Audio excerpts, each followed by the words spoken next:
Hello दोस्तों, कैसे हैं आप सभी। उम्मीद करता हूँ आप सभी बहुत ही अच्छे होंगे। तो आज के इस वीडियो में हम पढ़ने वाले हैं क्लास 12 फिजिक्स का बहुत ही इंपॉर्टेंट टॉपिक जो लगभग बार बोर्ड एग्जाम में पूछा जाता है भैया कि व्यतिकरण किसे कहते हैं। तो व्यतिकरण किसे कहते हैं, इसका परिभाषा क्या होता है, इस वीडियो में हम समझेंगे। और उसके बाद हम समझेंगे व्यतिकरण के प्रकार। तो व्यतिकरण के दो प्रकार होते हैं, स्वपोषीय व्यतिकरण और विनाशीय व्यतिकरण। तो ये क्या होते हैं, इस वीडियो में हम सब कुछ जानने वाले हैं। बहुत ही आसानी तरीके से आपको व्यतिकरण समझ में आएगा। तो चलिए दोस्तों अपने टॉपिक को शुरू करते हैं। तो यहाँ पे हमने सबसे पहले लिखा है व्यतिकरण। सबसे इंपॉर्टेंट टॉपिक है व्यतिकरण, जो बार बार एग्जाम में पूछा जाता है। तो भैया व्यतिकरण किसे कहते हैं, इसको समझने के लिए यहाँ पे परिभाषा हमने लिख दिया है, परंतु इस परिभाषा को अभी ध्यान नहीं देना है। परिभाषा तो आपको यूं ही याद हो जाएगा। सबसे पहले एक फिगर समझिए। सबसे पहले एक फिगर आपको ये समझना है कि मान लेते हैं ये दो अक्ष है, ठीक है। एक मान लेते हैं ये एक्स अक्ष है, एक वाई अक्ष है, ठीक है।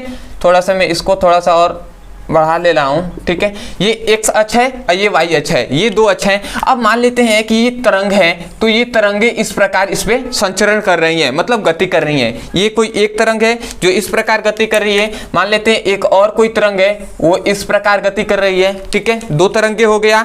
अब एक और मैं बना ले रहा हूं, एक और तरंग है जो इस प्रकार गति कर रही है। तो मतलब यहाँ पे हमने तीन ही तरंग ले आ गया है, परंतु आप अधिक तरंगे ले सकते हैं। तो सबसे पहले ये जो तरंगे हैं ये संचरण कर रही है, मतलब गति कर रही है। तो इनकी कुछ गुण है, उसी गुणों के आधार पर इसका परिभाषा दिया गया है। तो उसको समझते हैं। सबसे पहले ये जो तरंगे होती हैं, सबसे पहले ये जो तरंगे होते हैं ये याद रखेंगे समान आवृत्ति की होती हैं। मतलब ये जो तरंगे होते हैं, तरंगे समान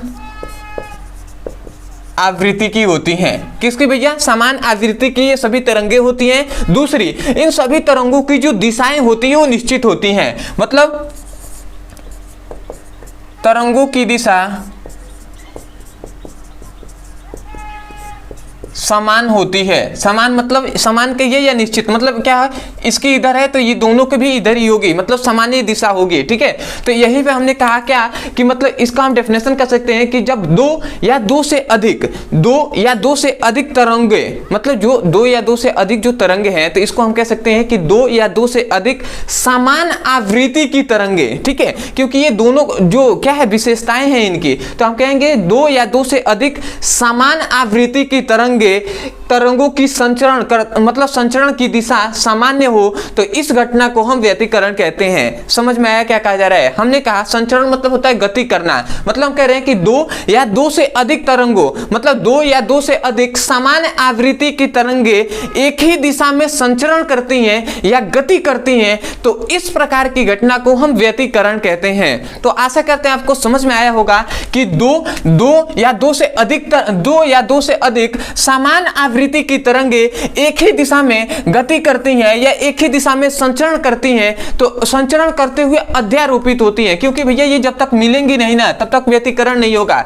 ये सभी तरंगे एक जगह पर मिलेंगी और उसे हम क्या कहते हैं, व्यतिकरण कहते हैं। तो मिलना को या हम मिलने को हम कह सकते हैं अध्यारोपित होना, या मिलना हम कह सकते हैं। तो हम क्या कहेंगे कि दो या दो से अधिक समान आवृत्ति की तरंगे एक ही दिशा में गति करते हुए जिस बिंदु पर या जहां पर मिलती हैं उसे ही, जहां पर अध्यारोपित होती हैं या मिलती हैं उसे ही हम क्या कहते हैं, व्यतिकरण कहते हैं। इसीलिए हमने डेफिनेशन लिखा है कि जब दो या दो से अधिक सामान्य आवृत्ति की तरंगे, मतलब जब दो या दो से अधिक सामान्य आवृत्ति की तरंगे एक ही दिशा में गति करते हुए अध्यारोपित होती हैं, एक ही दिशा में गति करते हुए अध्यारोपित होती हैं या मिलती हैं, तो उस घटना को हम व्यतिकरण कहते हैं। इसी घटना को व्यतिकरण कहते हैं।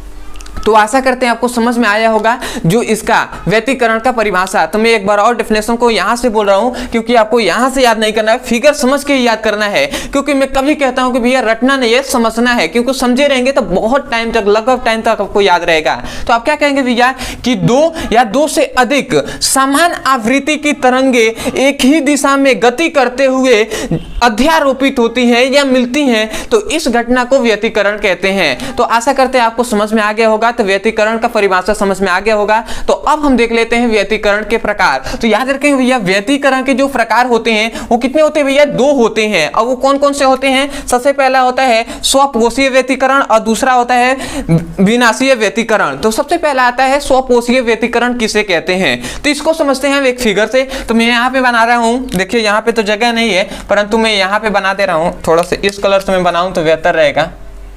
ये समझिएगा, ये मान लेते हैं कि ये x अक्ष है और ये y अक्ष है, ठीक है। अब ध्यान दीजिएगा, मान लेते हैं इस पे जो तरंगे चल रही हैं वो इस प्रकार चल रही हैं। ये एक तरंग है जो इस प्रकार चल रही है, ठीक है। और एक और मैं तरंग बना ले रहा हूं जो इस प्रकार, थोड़ी सी मैं इसको गड़बड़ कर दिया, थोड़ा सा मैं इसको बना ले रहा हूं, ठीक है। इस प्रकार चल रही है, मतलब दोनों तरंगों के देख रहे हैं, दोनों तरंगे इस प्रकार चल रही हैं। तो अब इसको याद रखेंगे, इस वाले को मतलब जो ऊपर होता है इसे हम श्रिंक कहते हैं, श्रिंक कहते हैं। और जो नीचे होता है उसको हम गर्त कहते हैं, ठीक है। तो ये 2 पॉइंट्स को याद रखेंगे, जो ऊपर होते हैं वो श्रिंक कहेंगे और जो नीचे होते हैं उसे हम गर्त कहेंगे। तो इसी को हम डेफिनेशन कहेंगे। देख रहे हैं कि दोनों तरंगे क्या हो रही हैं, जो चल रही हैं वो श्रिंक से श्रिंक मिल रहा है और गर्त से गर्त मिल रहा है दोनों तरंगों में। तो हम यही कह सकते हैं इसका डेफिनेशन कि 2 या 2 से अधिक समान आवृत्ति की तरंगे, क्योंकि भैया व्यतिकरण का ही तो प्रकार है, तो इन कंडीशन का तो पालन करेगा ही कि भैया 2, हम कह सकते हैं कि 2 या 2 से अधिक समान आवृत्ति की तरंगे में व्यतिकरण इस प्रकार हो। यहाँ पे तो व्यतिकरण की घटना हो ही रहा होगा, क्योंकि ये दोनों तरंगे एक जगह क्या हो रही है, अध्यारोपित हो रही होंगी, मिल रही होंगी, तो व्यतिकरण की घटना हो रहा होगा, तभी तो ये प्रकार निकला ना। तो हम कहेंगे 2 या 2 से अधिक समान आवृत्ति की तरंगों में व्यतिकरण इस प्रकार हो कि श्रिंग श्रिंग के साथ मिले, श्रिंग के साथ मिले और गर्त के साथ मिले, तो इस घटना को हम स्वपोषी व्यतिकरण कहते हैं। तो आशा करते हैं आपको समझ में आया होगा कि भैया 2 या 2 से अधिक तरंगों, मतलब 2 या 2 से अधिक समान आवृत्ति की तरंगों में व्यतिकरण की घटना इस प्रकार हो कि तरंगों में श्रिंग के साथ मिले और गर्त के साथ मिले, तो इस घटना को हम क्या कहते हैं भैया? स्वपोषीय व्यतिकरण कहते हैं। इसलिए हमने डेफिनेशन लिखा है कि 2 या 2 से अधिक समान आवृत्ति की तरंगों में व्यतिकरण की घटना इस प्रकार हो, 2 या 2 से अधिक समान आवृत्ति की तरंगों में व्यतिकरण की घटना इस प्रकार हो कि श्रिंग के साथ मिले तथा गर्त के साथ मिले, तो इस घटना को स्वपोषी व्यतिकरण कहते हैं, ठीक है। तो आशा करते हैं इस फिगर को देखकर आप बोल सकते हैं कि 2 या 2 से अधिक समान आवृत्ति की तरंगों में व्यतिकरण की घटना इस प्रकार हो कि श्रिंग के साथ तथा गर्त के साथ मिले, तो इस घटना को हम स्वपोषी व्यतिकरण कहते हैं। तो आशा करते हैं आपको समझ में आया होगा। तो मैं यही कहूँगा, यदि समझ में आ रहा है तो सपोर्ट करने के लिए चैनल को सब्सक्राइब कर दीजिएगा, क्योंकि आपके लिए इतना मेहनत किया जा रहा है, सभी इंपॉर्टेंट क्वेश्चन को कराया जा रहा है। यदि आपको पढ़ना है तो आप यहाँ पे नंबर दिया जा रहा होगा, इस नंबर पे आप व्हाट्सएप करके आप लिंक को प्राप्त कर सकते हैं, ठीक है। अब आता है भैया विनाशीय व्यतिकरण। तो ये विनाशीय व्यतिकरण किसे कहते हैं? तो विनाशीय व्यतिकरण याद रखें भैया कि हम कहते हैं, देखिए यहाँ पे मैं इसको भी फिगर बनाकर समझाऊंगा तो अच्छे समझ में आएगा। तो थोड़ा सा मैं इस फिगर को मिटा दे रहा हूँ, आप इसको याद कर लीजिएगा। स्वपोषी व्यतिकरण का ये फिगर है, ठीक है। अब इतनी बात तो हम जान ही गए हैं कि भैया सबसे पहले अविनाशीय व्यतिकरण यदि हमें पढ़ना है तो अब ध्यान दीजिएगा, ये हमने बना लिया, एक है x और एक है y अक्ष, ये 2 अक्ष हैं, एक है x अक्ष एक है y अक्ष। अब मान लेते हैं इस पर कोई तरंगे हैं, ये इस प्रकार संचरण कर रही है, मतलब गति कर रही है। अब ये कैसी तरंगे हैं? समान आवृत्ति की तरंगे हैं, समान आवृत्ति की तरंगे हैं। अब मान लेते हैं एक दूसरा तरंग है जो इस प्रकार संचरण कर रहा है, मतलब गति कर रहा है। अब देखिए यहाँ पे 2 या 2 से अधिक तरंगे भी हो सकते हैं, परंतु मुख्यतः हमने 2 ही बनाए हैं। तो यहाँ पे देख रहे होंगे, तो ये एक तरंग है जिसका ये श्रिंग है, ठीक है। और ये दूसरी तरंग का गर्त है, ठीक है। तो हम यही कहेंगे कि 2 या 2 से अधिक तरंगों में, मतलब व्यतिकरण, मतलब 2 या 2 से अधिक समान आवृत्ति की तरंगों में व्यतिकरण इस प्रकार हो कि एक तरंग का श्रिंग दूसरे तरंगों के गर्त से मिले। एक तरंगों का श्रिंग, देखिए एक पहला तरंग है तो इसका श्रिंग दूसरे तरंग के गर्त से मिल रहा है कि नहीं मिल रहा है? एक तरंगों का जो श्रिंग है वो दूसरे तरंगों के गर्त से मिल रहा है। तो हम यही कहेंगे कि दो या दो से अधिक समान आवृत्ति की तरंगों में व्यतिकरण की घटना इस प्रकार हो कि एक तरंगों के श्रृंग दूसरे तरंगों के गर्त से मिले, तो इस प्रकार की घटना को हम विनाशीय व्यतिकरण कहते हैं। देखिए इसका भी श्रृंग इसके गर्त से मिल रहा है, इसका भी श्रृंग इसके गर्त से मिल रहा है, तो हम यही कह रहे हैं। इसलिए हमने डेफिनेशन लिखा है कि दो या दो से अधिक समान आवृत्ति की तरंगों में व्यतिकरण की घटना इस प्रकार हो। यहां तक तो आपको सभी में लिखना है। तब आपको लिखना है कि श्रृंग गर्त के साथ मिले, तो इस घटना को हम क्या कहते हैं, विनाशीय व्यतिकरण कहते हैं। तो आशा करते हैं आप इस फिगर को देखकर बोल सकते हैं कि दो या दो से अधिक तरंगों में, मतलब दो या दो से अधिक समान आवृत्ति की तरंगें, इस पॉइंट को आपको हमेशा याद रखना है कि समान आवृत्ति की तरंगों में व्यतिकरण की घटना इस प्रकार हो कि एक तरंग का श्रृंग दूसरे तरंग के गर्त से मिले, तो इस घटना को हम क्या कहते हैं, विनाशीय व्यतिकरण कहते हैं।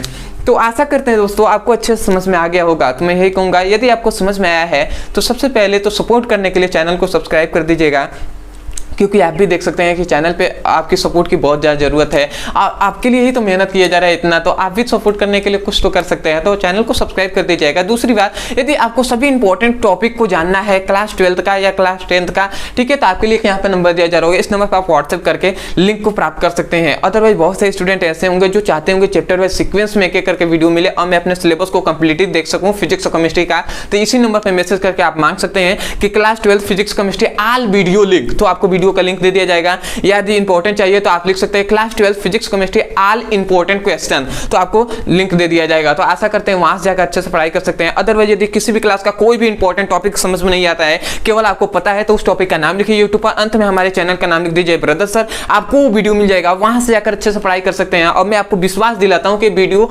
बहुत ही आसानी तरीके से वीडियो में ही आपको समझ में आ जाएगा। तो चलिए दोस्तों आज के लिए इतना ही, मिलते हैं अगली वीडियो में, तब तक के लिए धन्यवाद। जय हिंद, जय भारत।